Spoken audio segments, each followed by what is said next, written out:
Okay, in this example of area between curves, we want to explore the possibility that there might be more than 2 points of intersection, which would mean there could be more than 2 areas, more than 2 intervals or regions of area that will have to add up. For example, in the diagram to the right there, we have 4 points of intersection and 3 intervals of area that will have to add together.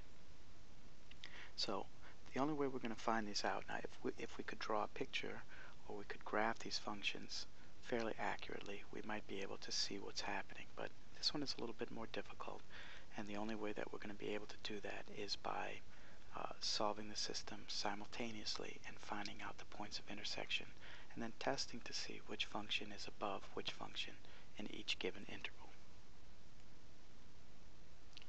So in some of these problems where I have both y equals and y equals, I'm going to start by labeling them f of x and g of x arbitrarily. It doesn't mean that f of x will always be greater than g of x, but I'm just going to give them names.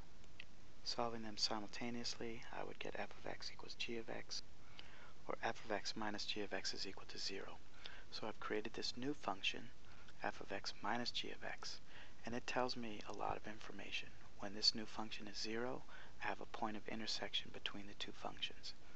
When this function is positive, it means that the function on the left is greater than the function on the right, and when this function is negative, it tells me that the function on the right is greater than the function on the left.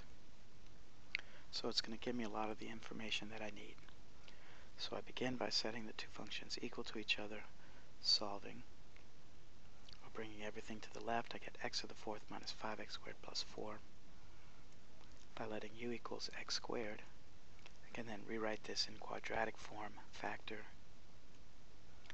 and then bring back in the x squared. And then finally I will have exactly 4 points of intersection at -2, -1, +1, and +2.